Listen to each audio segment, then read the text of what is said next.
Again, everyone, I'm Richard Weil, and I'm the principal and owner of National Restaurant Consultants, and I'm really proud to be here with David Kinchelow, our president of NRC.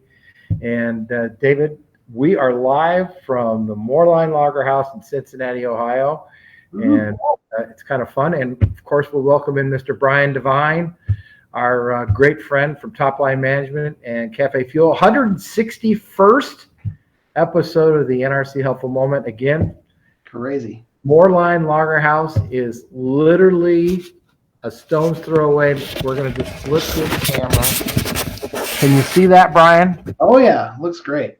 That's Great American Ballpark in Cincinnati. That's right where we're at. Maybe you can see a little bit of the riverboat there on the Ohio River. And the Cincinnati Reds baseball team, of course, is famous for playing.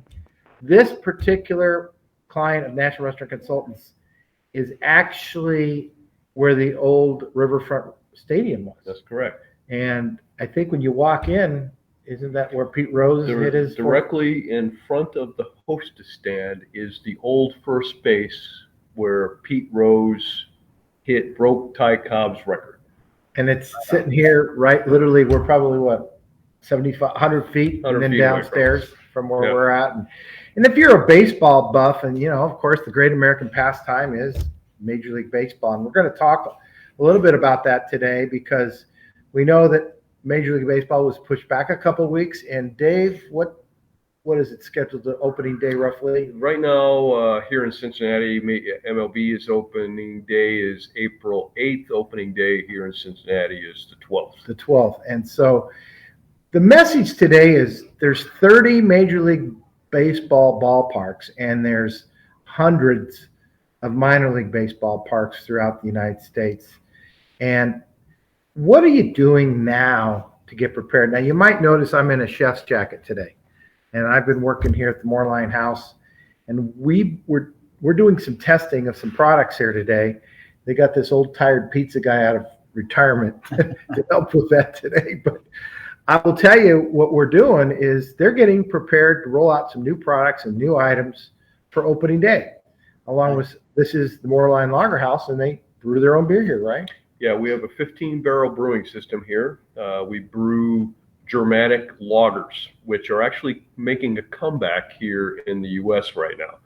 And we brew, I have 4 or 5 seasonal beers, and we have probably 8 or 9 just on tap all the time. And also just the great food. Amazing food.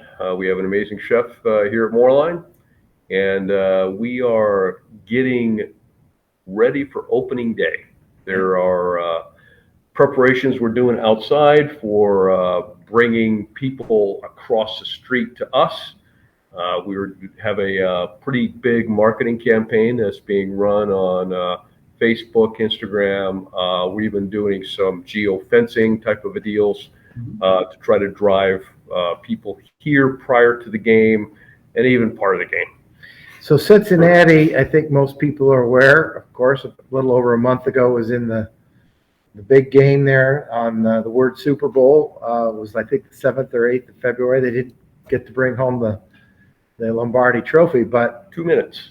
2 minutes they were there. They were there, but it's sporting events. The great news is that we're behind the Omicron component. We've got people who can go to the ballparks, and if they want to wear masks, of course they can, but the mandates are pretty much over.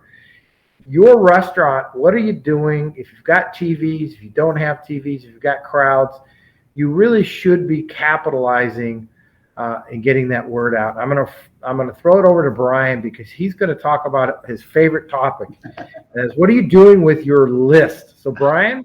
Yes, thank you for that, Richard and David. Look, this comes up over and over again, and when you are thinking about a big marketing push, especially for something like an opening day, where it's going to be busy and it's going to be fun and exciting, and you're putting all this money, time, and effort into getting people to show up. What are you doing to get people on your list so that when you don't have the big event, when it isn't busy, you can reach out to them and bring them back in? And that's why I'm always talking about building your list of customers.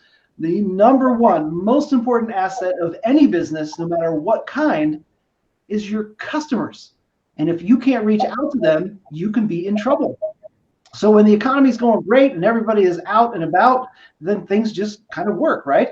But when things start to slow down, when things shift, when you don't have big events, then you need to be able to reach out to your customers and say, come on in, we've got something great for you. And being able to do that via email, via text message, via Facebook Messenger, no matter what the format, as long as you can reach them and do that inexpensively, then you have a real asset in your business, in your restaurant. So I just want to make sure that if you are thinking about that, if you're running a campaign on Facebook, if you're running Instagram, and you're doing something physically, right? So what David was saying is, they're actually doing something to try to bring people over so that they'll remember to like walk out and come in. Then also build the list at the same time, because right now people use QR codes, right? I mean, we all learned over the last 2 years how QR code works and how convenient they are. And now all the phones, now you just take a picture of it. You don't have to do anything special. So you could just put a QR code all over the place and get people to scan that to then become on your list. So we're not talking about rocket surgery or anything crazy. Just please build your list so that you're building an asset. So that way you're not spending $1 and hoping you'll make $2. You can spend $1, and if you only make $1, that's okay, because you're going to make $1 on that person over and over and over again, and not have to spend the $1 to do it. Does that make sense?